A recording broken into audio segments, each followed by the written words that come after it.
Welcome back to the Montgomery Companies podcast. I'm your host, Jordan Montgomery, and we are honored today to have a special guest, a unique guest, in the fact that she's not just today's guest, she's actually a teammate and a partner of ours at Montgomery Companies. She is the face of Hawkeye sports. She's a native of Iowa, born and raised in Cedar Rapids, went to the University of Iowa, married her husband, Matt. She's got a son, Dax. She leads as a wife, as a mom, as a keynote speaker, as an MC, and as a coach. Her name is Laura Vandeberg, and we could not be more excited to have Laura on the show. We've been talking about it for a long time, and the day is here. Laura, it's an honor to have you on. Welcome to the show. Oh man, thank you. That was a fantastic intro. I appreciate it. Hey, first question, Laura, before we get into deep conversation, we want to start out with a bang. What's one thing that people don't know about you that might surprise them? See, that's a tough one. That is one question that I've only been asked like one other time, and I had no idea how to answer it because I do share a decent amount about myself and about my family on my social media. And so I was like, man, like what haven't I shared? And the one thing I think is that I actually can sing pretty well and I can play the guitar. And the only person that knows that information and who has ever heard it is my husband, Matt, because I have terrible stage fright and I would never sing in front of anybody. I'd never play the guitar in front of anyone, but I trusted Matt with that, and he's the only one that's ever heard it. Okay, a follow-up question. What type of music do you sing or would you sing? So let's just say you're an artist. What type of music would you play? Oh, country, of course. Country music, let's go. Yeah, country music. I like Christian country music. And so I would say probably that. My thing with singing though is like, it's one of those things that is like my thing, like it's something that gives me peace. It's something that I enjoy doing for me. And I don't want to, I'm terrified of someone telling me that I'm bad because it would just ruin it for me. Like when I get really stressed out, having a bad day, I'm like in the car trying to find a parking spot for whatever reason, ever since I was a kid, like my initial reaction is like, I just start singing. I think it's like a coping thing. Like it calms me down. And so I don't want anyone to take that from me. Like, I just want to feel like I'm good and be able to do it without any judgment. So that's why that's just something that I keep to myself and probably something that nobody's ever heard.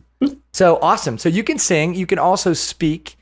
You recently joined the Montgomery Companies team as a keynote speaker, and you've been getting booked consistently. Rave reviews, anybody who's ever heard you speak would say, wow, there's a gift of communication. I would love to know when you realized that you had that gift, or maybe even some of the first times that you started to use it publicly.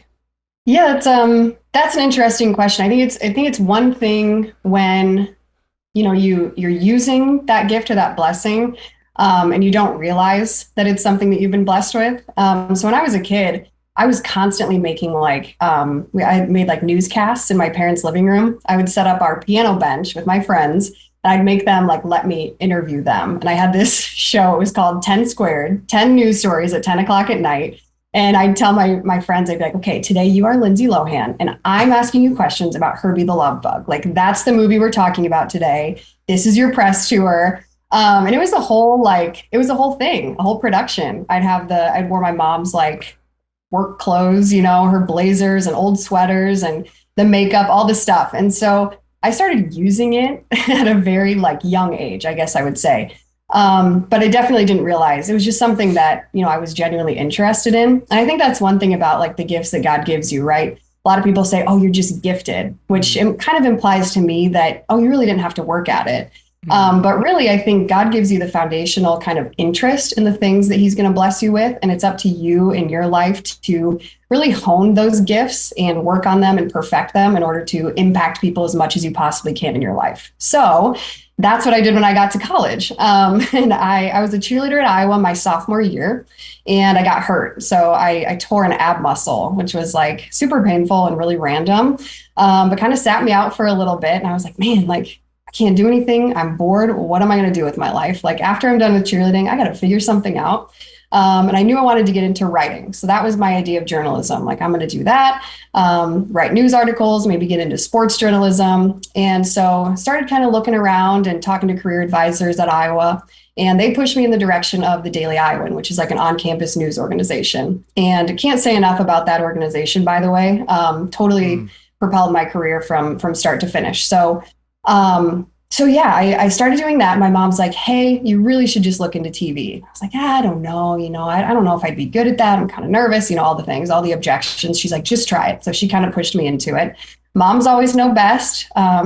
Being a mom now, I know that for sure. Yeah. But she kind of pushed me in that direction. And it was my first day doing it. I was a sophomore, as I said. And I was doing my first ever like teleprompter read on camera. And one of the professors and like helpers at Daily Iowan was watching. And looking back now, it was terrible. But I got done and he's like, man, I can't believe this is your first time. Like that was really great. And I kind of needed that little like bump, right? That little confidence booster from somebody that knew what they were talking about. Whether he meant it or not, it struck with me. And I was like, okay, yeah, I could really do this, like for sure.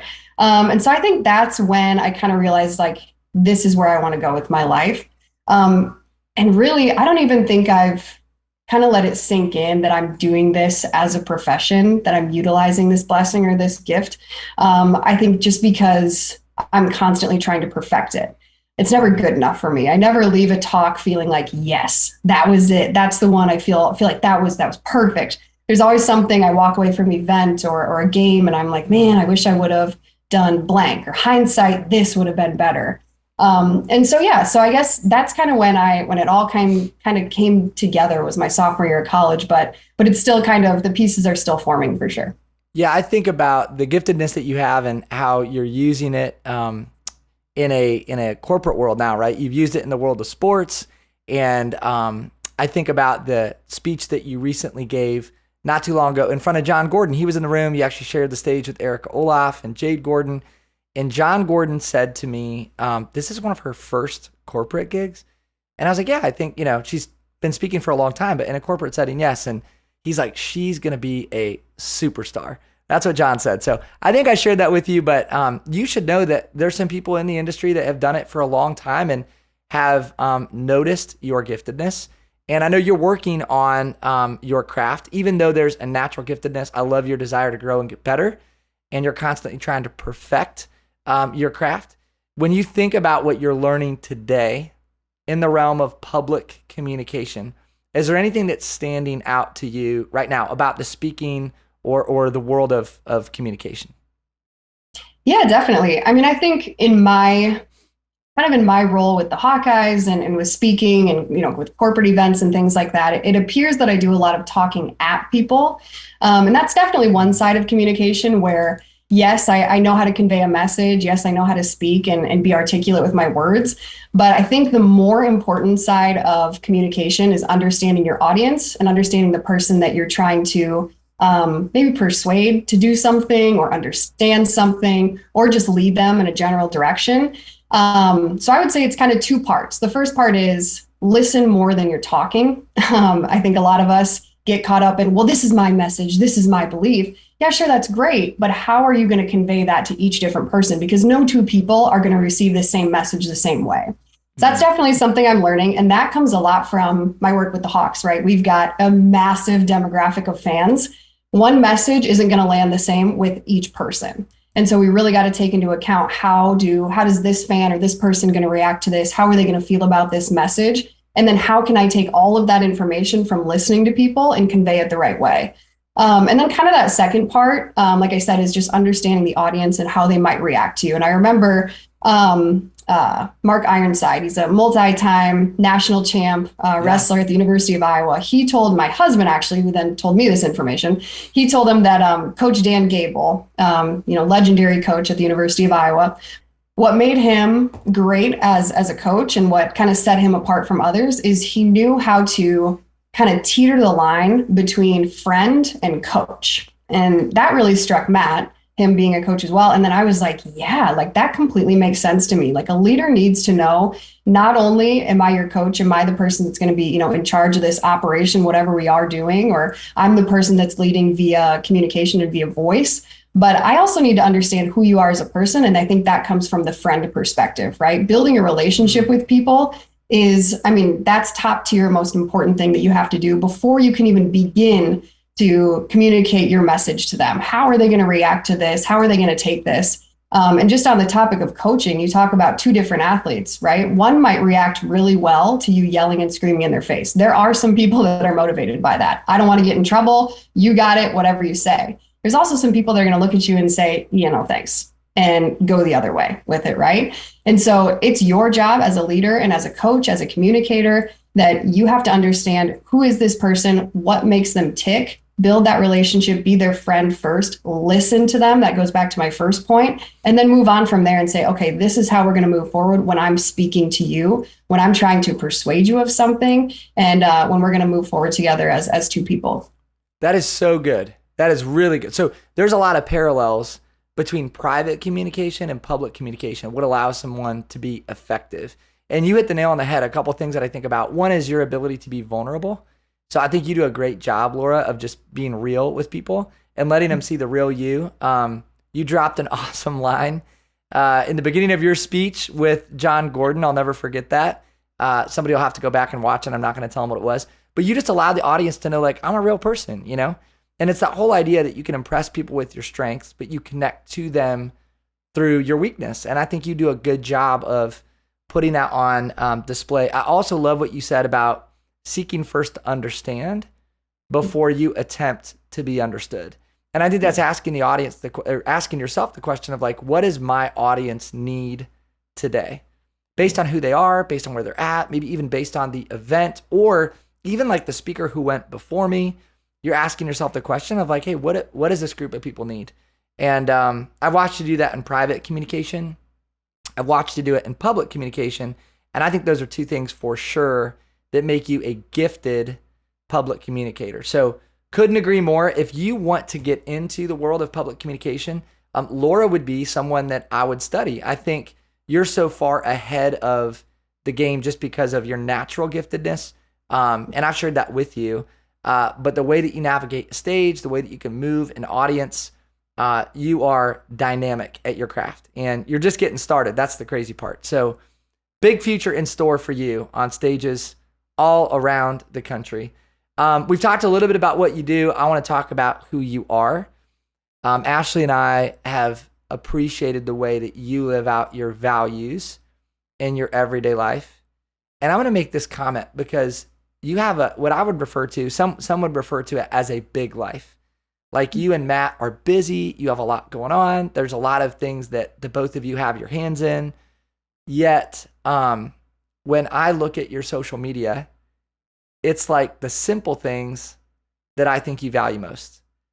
And Ashley and I love watching that part of your life, like your time with Dax and Matt and the way that you prioritize your family. I haven't heard you say this, but I'm just going to assume that your favorite leadership job in life is the job of mom. And, Ashley's commented on that several times. She's like, man, Laura and Dax, they're just always together. And like, she invests time. And so here's what I'd love to know. If we're going to talk about leadership, what have you learned? What's the biggest lesson you've learned in leadership while being a mom? Yeah, I actually, a few weeks ago, I think you posted on your Facebook and Instagram, it was just like a clip of you talking about that being a parent or being a dad or mom is like the biggest and best leadership position you can possibly have in this game of life. And I absolutely 100% agree, because it's you. That's it. Your mom or your dad, and figure it out. Good luck. You are the leader. And so I definitely took that to heart. Totally agree. Oh man, first year and a half of being a parent, there's definitely a lot of lessons that you learn. But I think the most important, and something that I struggle with, and admittedly I've struggled with the last few days for sure, is controlling your emotions as a leader. And I mentioned Matt a lot, but him and we're very close, my husband and I, and we communicate, we talk about a lot of things. So we're always kind of on the same page, but he is a huge huge Jocko Willink fan. Okay. So just know that going into this, but he shared with me like the idea that Jocko says, don't let emotions control you. You control your emotions. And I was like, yeah, like that makes sense to me. And as a woman and as somebody with like crazy parent and mom hormones, there are a lot of times where I let my emotions control me. And what happens in those moments is the situation escalates every single time. And it's little things too, right? Like I'll be making dinner and the dog's over here and this is happening and the dog was in the garden and it's like there's this huge mess. And then Dax walks over and he trips and he spills an entire smoothie on the floor. And in that moment, I am so overwhelmed. I have so many emotions rolling through me. But the best thing that I could possibly do in that moment is to just take a step back, analyze the situation, right?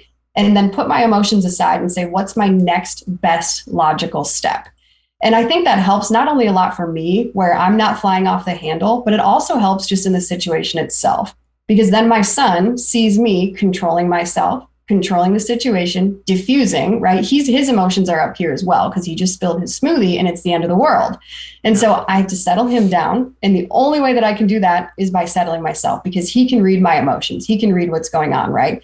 People around you in a workplace can read your emotions and can see how you're reacting to each situation, and they're going to follow suit. It happens every single time. So I think the most important thing as a mom and as a leader is that really you just have to take a step back in every situation and say, okay, I'm irritated, I'm stressed, I'm upset because this thing went wrong, but I'm going to put that to the side and say, what is the next best logical step that's going to get us from this point to a better situation? And so for me, I mean, that's just been the biggest learning lesson, because there are plenty of times when you are dog tired because you've been up 20 times with the kid and a little overtouched and overstimulated and all of the things, and you just want to freak out. But the best way, I think, really as a leader of your household and even in the workplace too, is really just to put the emotions to the side and just think as logically as you can, and don't let those emotions control you. What is the next logical step? Love that. My emotions don't control me. I control my emotions. It's funny because in Ashley and I's dynamic, she's the logical one. I'm the emotional one. So she's going to say, you need to play that back, listen to Laura's words. I probably have some work to do in how I handle my emotions in our relationship and with our family. I want to talk a little bit about how you manage multiple roles and multiple things in your life, because you've got this sort of unique situation where you do a lot of different things well, and you have some different responsibilities professionally, and then you've got your family life and you spend time with Dax during the day, but then all of a sudden you're at an event and you're speaking, and then you're emceeing, and then you're doing a social media promo, and then there's something else that you're doing that maybe not everybody understands, but it looks really awesome. Like you're all over the place, and you have this way of navigating life, managing multiple things, still showing up as a wife, as a mom. Could you maybe speak a little bit to how you balance those various roles in your life? I think I don't think balance is the right word. I think juggling is probably the word that I would use for that. My life is never really in balance. There's a quote from Thomas Sowell. He says, there are no solutions, only trade-offs. And I was like, man, how true that is. There's a lot of times where you think, okay, I have this thing that's wrong or this thing I need to figure out. And so here's this solution. But when you come up with that solution, you're also sacrificing something else. A lot of times those sacrifices will be time or money, right? Or sleep. Those are kind of those main three sacrifices that we make. And then that's our trade-off, right? For something else that we're getting. And so I would say the way that I juggle it is by coming up with my list of priorities. And Matt and I do this together, where it's like, what are the things that are most important to us? We're driven by faith and by family. We're driven by creating a comfortable life for us and for our future kids and for Dax. And so those are our top priorities. And if an opportunity presents itself to us, and it's like, man, that really doesn't fit in with the amount of time that I'd like to spend with Dax, then it's easy for me to say, nope, I'm sorry, I really can't take that one. And so when I come up with that list of priorities and the things that are really important to me throughout my day and throughout our lives, it makes making those decisions, sometimes those tough decisions, so much easier. It eliminates that gray space where I'm like, oh, but the money's good, but the time, and I wouldn't be home for his birthday. but the money's great. Mm. Okay, what am I driven by? Am I driven by my income, or am I driven by spending quality time with my son and being there for the important things in his life? Well, it's that, right? It's the quality time, and that's what's the most important thing to me in my life. And when I have those things organized in my head of what is most important to me, everything else is so much easier to just decide yes, no, and move on from it. And so yeah, I just don't spend a lot of time kind of going back and forth and should I do this? Should I not? Everything's much easier when Matt and I have those priorities in line. So that's how we attempt to do it. It's also a lot of Matt. This is another Jocko reference, but we call it cover and move. And yeah, so we're covering for each other and then moving on, the next person moves and then you cover for that person. He can explain it a lot better than I can, but right, it's like a Navy SEAL type thing. So anyway, if you can look it up, it's Jocko Willink, cover and move. Love it. And so that's kind of how we approach everything. Is it's not a competition of I've done all of this work and now you have to make up for it, right? Well, I've been gone all day at work. Why are you throwing the kid at me? It's like, well, you were gone at work all day and now you come home. Now you take Dax and I'll make you guys dinner, right? We're cover and move. And then I have to go to work. So you stay home, so it's trading off with each other. It's making certain sacrifices when you can. And that's just kind of how we approach everything. Yeah. And I'll give Matt a shout out too, because Matt sometimes during the day, so that you can travel or, show up to your speaking engagement or your appearance that you need to make, there's times where Matt's coming home to watch Dax during the day, right? And yes. I think for dads, I think in today's world, there's maybe not enough dads who are choosing that, right? Even those who have flexibility. And I love the way that you are managing that together and you're choosing to cover and move. That's awesome. Yes. Yeah. So I would also like to give a shout out to Matt too, because there's no way I could do all of the things that I do if he didn't support every single dream that I have. It's like he would drop everything if I wanted to go drop, thousands of dollars on opening some business. He'd be like, yes, absolutely. Let's do it. Let's make it work. He supports me in absolutely everything that I do in every way that he can. So super important in a marriage, of course. Shout out to Matt. You're the man. I want to talk about faith before we wrap up. And then we're going to talk a little bit specific to Hawkeye fans. So we're going to go there with some Hawkeye conversation. But I would love to know, when you and Matt think about what you're building together, when you think about what you're building in terms of your ability to communicate, to speak, to influence, I'd love to hear how faith plays a role in how you operate and how you conduct your business. Oh gosh, it's everything. It's the foundation. It's everything that you can fall back on when you've had a hard day, right? There are times when things don't go my way. And the thing that I can always lean on is maybe that door closed, but I know God's going to open another one. The thing I can always lean back on is God has another plan for me, right? And so it doesn't feel like there's ever really a moment once I realize that in my life where I'm like, everything's over and I'm screwed. And so it's having that comfort in your faith and knowing that there's always going to be something bigger and something better for you. And then I think it's just really hope, I guess, is the word that I would put that. It's like a big umbrella of there's hope in your life. And then, of course, like everything in our family is extremely faith-based. Our relationship with Jesus is one of the most important things. And we just want to instill that into our son and into our future kids as well. And at the same time, that's the bedrock and the foundation of our marriage too. There's a song that I listen to all the time. It's called A Little Less Like Me. I don't know if you've heard it. I don't know who the artist is. I should know.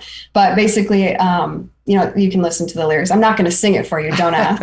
It's coming on the next episode. It's coming. Yeah.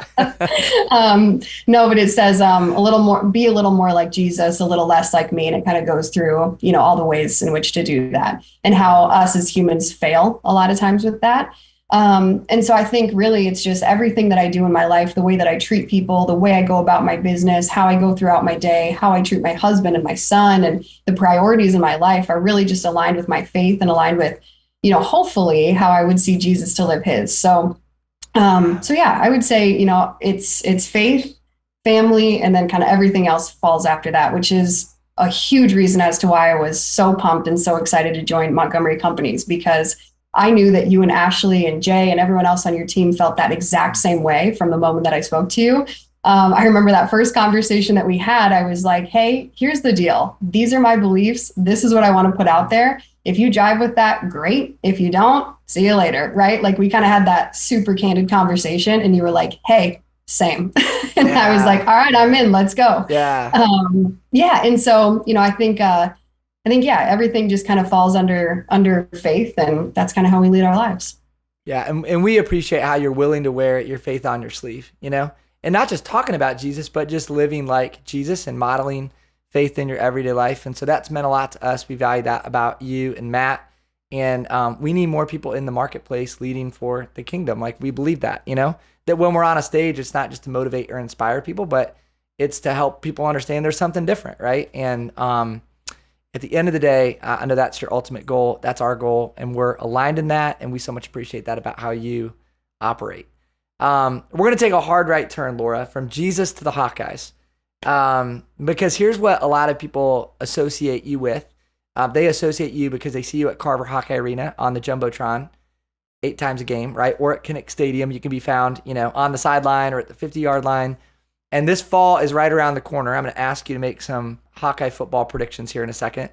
But before we go to the predictions, here's what I'd love to know. We'll just have some fun with this. I would love to know, what have been some of your most favorite memories in your work with Hawkeye sports? Oh, man. Well, see, I've been a Hawkeye fan my entire life, like bleed black and gold from the moment I was born. So I was at some of the biggest games, the Catch, the Capital One Bowl. You talk about, Barry Alvarez's last game at Wisconsin when we beat them. And then just tons of different memories inside Kinnick Stadium as a kid. So those are some of my favorite moments in Hawkeye history, I would say, just a couple of them there. There's plenty more, but those are just a couple. But I would say in my work with the Hawkeyes, again, really hard to choose. But in 2016, I just started working for the Hawks. And my husband, my boyfriend at the time, was playing wide receiver for the Hawks and beat Iowa State at Kinnick Stadium, night game. I guess, it was 3:30 start time, but turned into a night game. And he had like the game of his life. And then after the game, he proposed to me. And it was like from beginning of the day to the end of the day, just like storybook. I mean, I could not have written it up better myself. It was just everything that I had ever dreamed of my entire life. And so that has to be one of the bigger ones. But every interview with Tom Brands on the field is always one that you never know what's going to happen. If you've seen it and experienced it, you know exactly what I'm talking about. But it's usually a surprise to me, whatever comes out of his mouth. Last season, he was like, Laura, we love you. This is at Kinnick in front of 70,000. Laura, we love you. But I'm going to take it from here. And he takes the mic from me and then just like went on, it's like rant about anybody, anytime, anywhere. So if we're talking about interviews, and like in-game type stuff, I would say that was probably one of my favorites. Another one was when we had George Kittle back. We're on the sideline and we have like these inner ear pieces, right, where I can hear, what's going on in the microphone as opposed to all the outside noise. And he does this giant Ric Flair whoop into the microphone. And I was like, oh my gosh, I thought I bursted my eardrums, but just the reaction of the crowd was absolutely amazing. So it's honestly so hard to pick one, but I guess if I had to pick a few, I guess those would be probably it. You've had a wide range of experiences. There's a lot of diversity in those stories, from Matt Vandenberg's love story to George Kittle with the Ric Flair woo. And somewhere in there's Tom Brands. So that's awesome. How about favorite Hawkeye coaches or athletes? Some of the most favorite people that you've been able to work with, interview, and watch. Yeah, I could say some amazing things about every single coach at the University of Iowa. There's something about each of them and their character and their personality that it just like sets them apart from everyone else. I do have to give a shout out to our new volleyball coach, Jim Barnes. I'm so excited for them this year. Brand new this year. He knows how to rebuild a team and a program, and I think it's going to be something special. So really excited for that. But Lisa Bluter is class. If I could give her one word, she is from outside of the arena, off of the basketball court. She is the best mom. She is the best wife. She is the best friend and supporter of her athletes that I have ever seen in my life. She is absolutely genuine. She has treated me the same from my daily Iowan days to me working with the Hawkeyes right now. I mean, she is just that person where when you walk into a room, she'll greet you. She'll make you feel good about yourself. And she is just a wonderful person. And you can tell by the way that her student athletes respect her that she really does, I think, have that Dan Gable effect where she teeters that line of coach and friend. And she truly listens and values her athletes as people and values the people around her, from the staff to the marketing staff, and everybody generally at the University of Iowa. And she loves her fans. That is for sure. So Lisa is amazing. Tom Brands is hilarious. He's also incredibly genuine. He loves his wrestlers. He loves the people around them. And anytime someone does a good job or he likes something that someone did, on the staff, from the marketing staff to me, whatever it might be, he will let you know. He will recognize you, publicly, privately, whatever it might be. He's just a wonderful person as well. And then Kirk, we got to talk about Kirk Ferentz. The word I was asked this the other day was, what's one word to describe Coach Ferentz? And I said, steady. And I admire that. I think he's one person. I mean, people talk all the time about how on the sideline, he never lets his emotions show. And there's some people that see that as kind of a negative. I remember a clip from a trick play. I don't remember what game it was, but it was a trick play and it was a touchdown. And he's on the sideline. He kind of looks up, he's chewing his gum and he nods his head and he writes a note on his notepad. And that was it. That was the reaction. And when his players come over, pats him on the helmet, moves on to the next thing.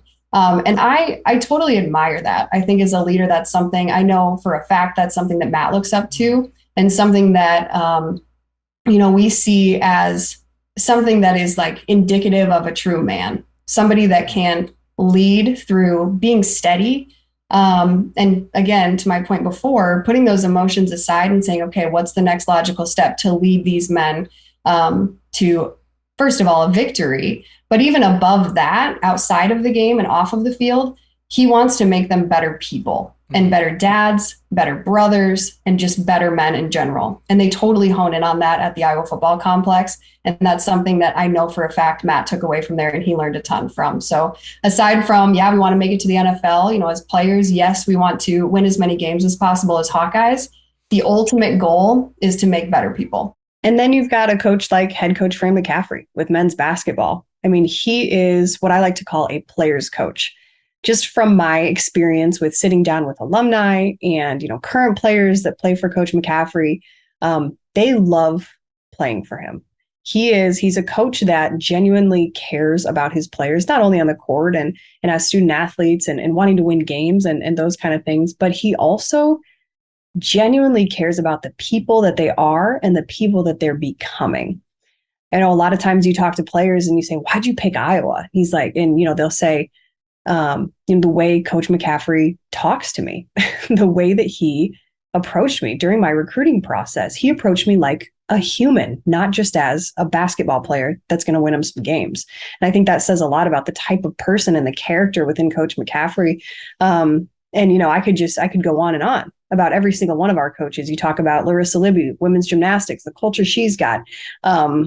Lisa Salucci with field hockey. Her players absolutely love her, and she's had enormous success in the NCAA tournament just in the past few years. Dave Diani, women's soccer, great culture. Coach Garbett with women's rowing, another great culture that he's building on that program. Sasha Schmid, women's tennis. I mean, again, the list goes on and on. I could continue. I think we are extremely lucky at the University of Iowa with the coaching staffs that we have. And I just feel, like I said already, enormously lucky and fortunate that I've been able to get to know them on a more personal level and who they are as people and as coaches. Well, but I think you hit it, that they're better people than professionals. I think we're fortunate to have some really great role models leading athletes. And you think about the results too, right? Like Lisa Bluter, 800 wins. Tom Brands leads one of the winningest programs in the country in his sport. Kirk Ferentz, longest tenured coach in college football. And then you got Fran McCaffrey, who is, back-to-back first-team All-Americans, National Player of the Year, developed Luka Garza. You could argue he's the best player development coach in the world of college basketball. So we're fortunate to have good people leading as professionals. Okay, final Hawkeye question. Football season is around the corner. I won't ask you to make a prediction on every single team that you work with, just for the sake of time. But I will ask you to make a prediction about what happens inside of Kinnick Stadium this year and beyond, road games too. The 2022 football season, how does it go and how does it end? That's a tough one. And when I get asked these questions, my mind always goes to, I'm going to give an answer that I would give the media. Okay. So I'm going to, I'm going to give you my positive, optimistic outlook on here we go.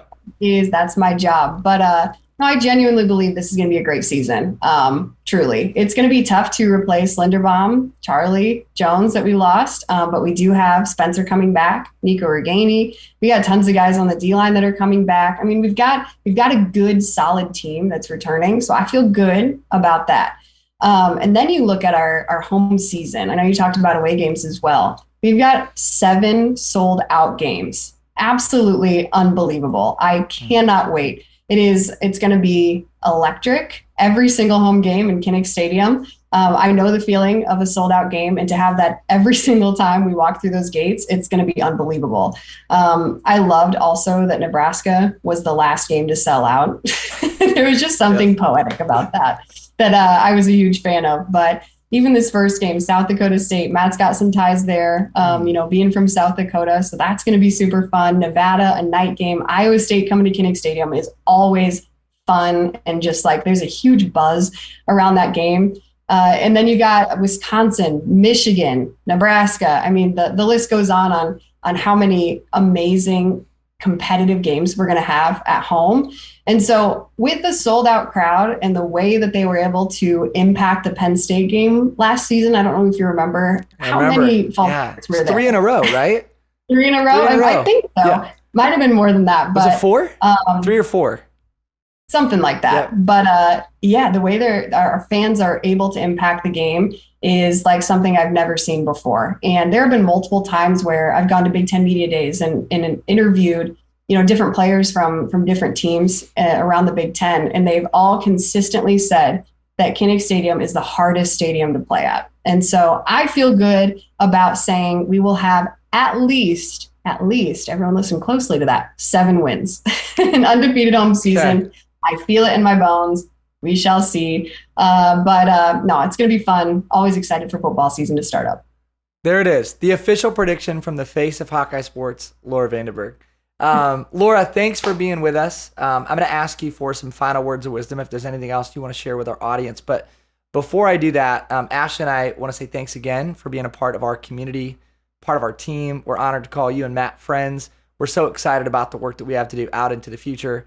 Love watching you lead as a mom, as a wife, as a community member, and as a teammate at Montgomery Companies. Anything that you want to share with our audience before we sign off? I don't think so. I'm just, I'm excited for what's ahead with Montgomery Companies, obviously pumped for the football season, everything that's coming our way. And, I know there's a lot to be done with Montgomery Companies and a lot of impact to be made in the world, and just excited to be a part of it and just appreciate you having me on today. Thank you so much. Hey, Laura, where can people find you on social media? Yes, Instagram. I know I might be kind of an old millennial with this. I don't know. But Instagram at Laura Vandeberg _ I'm not the first Laura Vandeberg, but that's where you can find me. Reach out, DM me anytime. If you want to know more about Laura, reach out to her on Instagram. All attest she has a great presence. She's active and would love to hear from you. Thanks for being here, my friend. More good stuff in the future, and enjoyed every second of the conversation. Laura Vandeberg on the Montgomery Companies podcast. Thanks for listening. Want to give a shout out to John Choate, our producer at Storyline Multimedia. Thanks again to Laura for your valuable investment of time and energy. Until next time, be well, be great. Have a wonderful day.